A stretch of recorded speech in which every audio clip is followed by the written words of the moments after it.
Hello, students. How are you all? I hope you all are fine, and I hope you all are doing your study properly at your home. Students, this is the English Literatures class, and now today we are going to start a new chapter, and that is chapter 10, The Rescue. So, now we are going to start The Rescue. This is an extract from Arup Kumar Dutta's story the rescue. ये जो story है वो एक extract है और इसके writer जो है अरूप कुमार दत्ता एंड ये उसका एक पार्ट है, right. A herd of wild elephants wanders away from the Kaziranga sanctuary and enters a nearby village. Herd. In the collective noun we have read about a herd. Okay, herd means होता है झुंड, ठीक है। तो herd of a elephant means elephants का एक झुंड Kaziranga century. Century means आपने पढ़ा ही होगा। सेंचुरी मीन्स होता है एक तरह का नेशनल पार्क, ठीक है। सेंचुरी मीन्स होता है अभयारण्य एंड वहाँ पर जो एनिमल्स होते हैं उनकी सुरक्षा के लिए एक एनवायरनमेंट क्रिएट किया जाता है ताकि वो अपने मीन जस्ट लाइक वाइल्ड मतलब वो अपनी वाइल्ड लाइफ को भी जी सके और उनकी सुरक्षा भी वहाँ पर हो सके। वहाँ पर ह्यूमन इंटरफियरेंस नहीं होता, मतलब इंसानों का हस्तक्षेप वहाँ पर वर्जित रहता है, ठीक है। And in a confusion a baby elephant fall into a pit. जो एलिफेंट का हर्ड आ रहा था, मतलब एलिफेंट का झुंड आ रहा था, उसमें से एक बेबी कंफ्यूजन के कारण एक गड्ढे में गिर जाता है, right.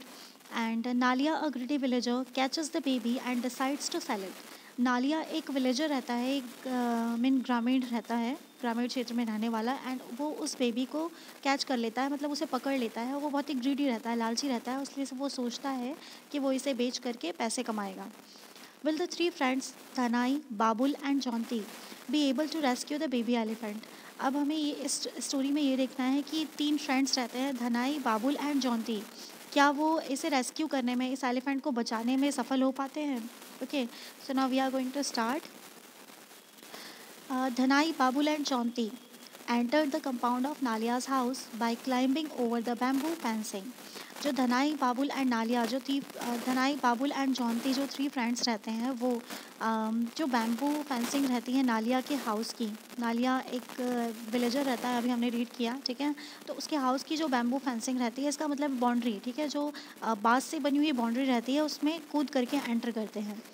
The house was in total darkness. जो हाउस मतलब उसका नालिया का जो घर रहता है वो टोटल अंधेरे में रहता है, मतलब क्योंकि रात का समय रहता है, ठीक है। एंड वहाँ पर टोटली डार्कनेस रहती है, अंधेरा रहता है।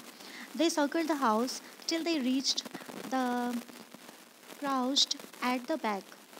One of the Nalia's thugs sat by the open entrance to the crouched.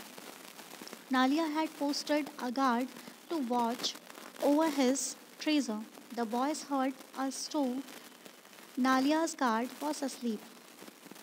जो नालिया रहता है वो अपने घर के बाहर एक गार्ड को वहाँ पर उसने पोस्ट किया रहता है, ठीक है, मतलब ताकि वो उस एलिफेंट की मतलब देख सके कि उसको कोई और नहीं ले जा रहा है, मतलब उसकी सुरक्षा कर सके, ठीक है।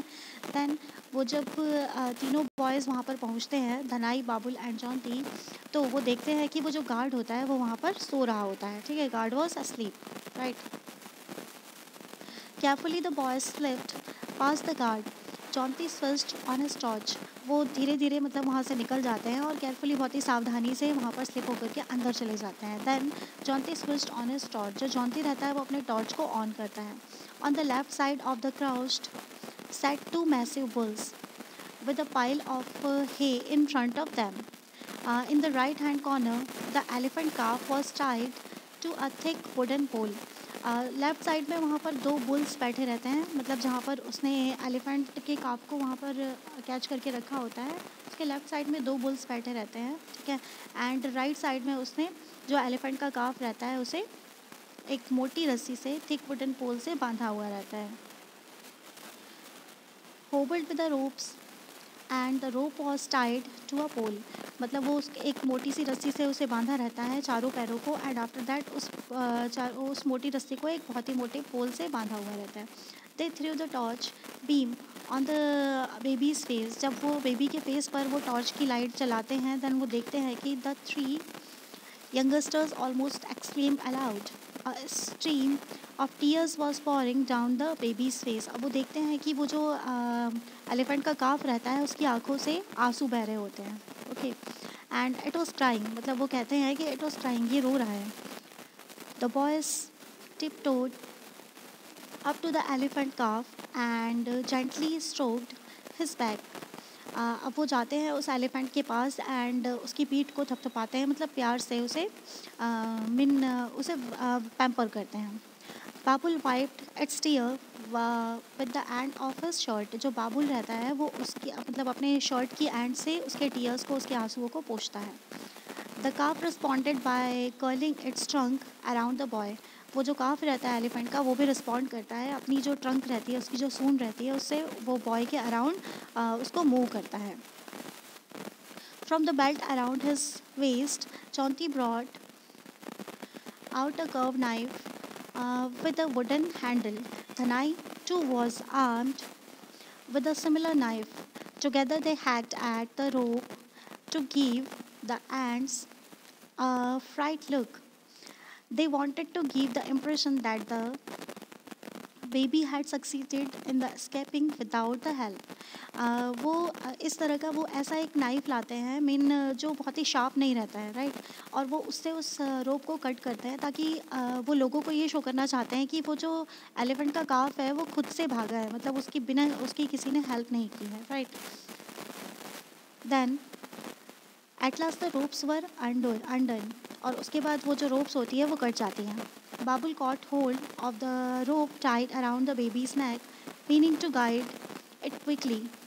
Outside, just one of the bulls, which had so far taken no interest in the proceeding, let out a loud bellow. जब वो रोप्स ओपन हो जाती हैं एंड आफ्टर दैट वो बाबुल जो होता है उनमें से, तीनों बॉयज़ में से जो बाबुल होता है वो उसके नेक में उस जो रोप होती है उसको लपेट देता है.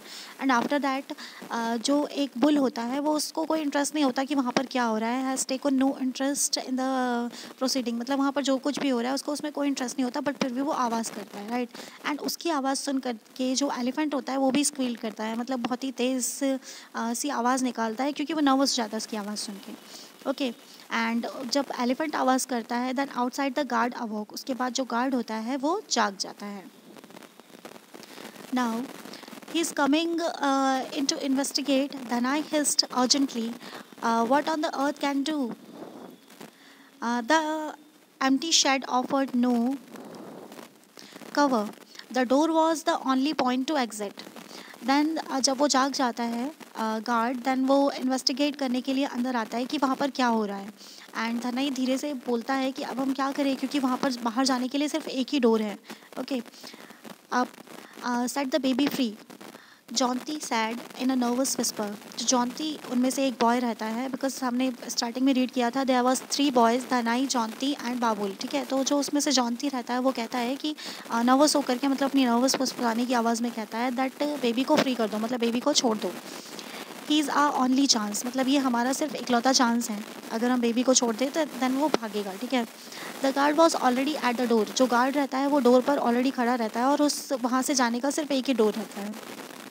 The boys let go of the calf. Babul hit it smartly on the back. अब वो जो बॉयज़ होते हैं वो उस काफ को जाने देते हैं एंड जो उसमें से बाबुल होता है, 3 बॉयज़ में से जो बाबुल होता है वो उसको स्मार्टली उसके बैक पे पुश करता है, मतलब स्मार्टली उसे धक्का देता है. With a startled cry it shot of like an express train. और वो जब पुश करता है तो वो बेबी का जो काफ रहता है, मीन एलिफेंट का जो काफ रहता है वो इतना तेज़ भागता है just like a express train. Okay. And it rumped straight into the guard. अब वो गार्ड को पुश करते हुए वहाँ से बाहर निकल जाता है. The man let out a yell of alarm as he fell. वो जो गार्ड रहता है वो नीचे गिर जाता है बट उसे चोट नहीं लगती है. He was not hurt and in a second he was dashing after the fleeing baby. अब वो क्या करता है, वो उसे चोट तो नहीं लगी रहती, वो गिरता है एंड उसके बाद उठ करके उसका पीछा, मतलब जो एलिफेंट का काफ होता है उसका पीछा करते हुए बहुत ही तेज़ी से वो भी भागने लग जाता है चिल्लाते हुए. The boys were out of the shed like lightning. They ran across the empty backyard, scaled the fence in one swift movement, and then ran to the gate to watch the fun. The elephant calf was leading the man on a merry chase. जो boys रहते हैं वो मतलब जहाँ पर shade रहता है, जहाँ पर अंधेरा नहीं अंधेरा रहता है, वहाँ से निकलते हुए एंड एम्प्टी बैकयार्ड में से होते हुए वो गेट के पास चले जाते हैं और सारे फन जो भी हो रहा होता है उसे देखते हैं, ठीक है। The elephant calf was leading the man. जो एलिफेंट का काफ रहता है वो मैन को लीड कर, मतलब वो आगे भाग रहा होता है एंड वो जो गार्ड रहता है वो उसके पीछे दौड़ रहा होता है।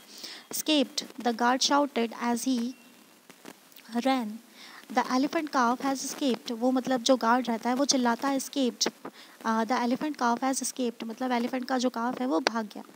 Voices sounded with in the हट। जो इसकी आवाज़ें होती हैं वो हट के अंदर भी सुनाई देती हैं जहाँ पर नालिया सो रहा होता है। Someone let the lantern and the front door burst open.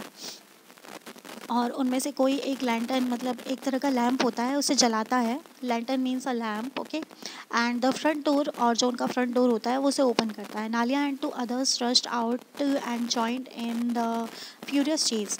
और नालिया और उसके साथ में और दो लोग रहते हैं, वो बाहर आते हैं एंड वो जो चेज़ हो रही है, जो दौड़ हो रही होती है एलिफेंट के काफ को पकड़ने की, उसको वो ज्वाइन कर लेते हैं, मतलब वो भी उसके पीछे दौड़ने लग जाते हैं।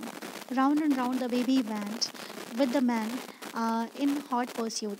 अब वो जो बेबी एलिफेंट रहता है वो गोल गोल दौड़ते रहते हैं। And Nalia quick on his feet then the others almost caught up with the animal but lost his balance and fell flat on his face. और वो लोग चारों तरफ से उसको घेरते हैं एंड उसके बाद जंप करते हैं, बट वो लोग अपने फेस मतलब अपने मुंह के बल गिर जाते हैं, मतलब उसे पकड़ नहीं पाते। Nalia quickly came up with an idea. अब नालिया के पास एक आइडिया आता है, मतलब वो उन सबको बताता है that they would rush the baby from all sides. वो उस बेबी को चारों तरफ से घेर लेंगे and cutting off all its escape routes, मतलब उसके चारों तरफ से आने जाने के रास्ते को बंद कर देंगे, मतलब चारों तरफ से उस बेबी को घेर लेंगे। Under the Nalia's instruction the man separated and jumped at the animal from different directions.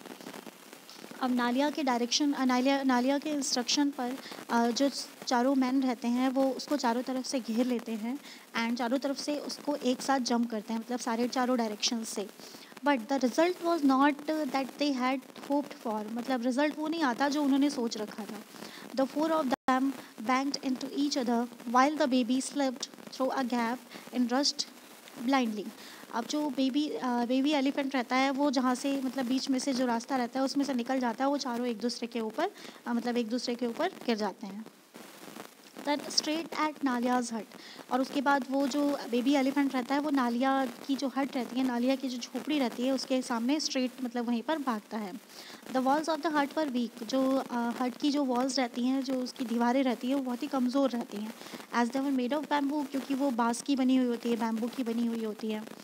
The elephant calf did not know its own strength. जो एलिफेंट का काफ होता है वो अपनी खुद की स्ट्रेंथ, अपनी खुद की मजबूती नहीं जान पाता है, okay. And it went through the walls as if they were made of paper. वो इतना आसानी से उस वॉल को तोड़ देता है जैसे कि वो पेपर की बनी हो। Nalia looked up at the heavens, tore at his hair and emitted a terrible wail. मतलब नालिया बहुत ही ज़्यादा एकदम उसको गुस्सा भी आता है एंड बहुत ही ज़्यादा वो टेरिबल साउंड निकालता है, ठीक है। मतलब उसके बाद वो बहुत ही ज़्यादा फ्रस्ट्रेटेड हो जाता है। With a fearful hall he rushed at the baby with murder in his eyes, his hands curved like claws as if to torture the calf alive।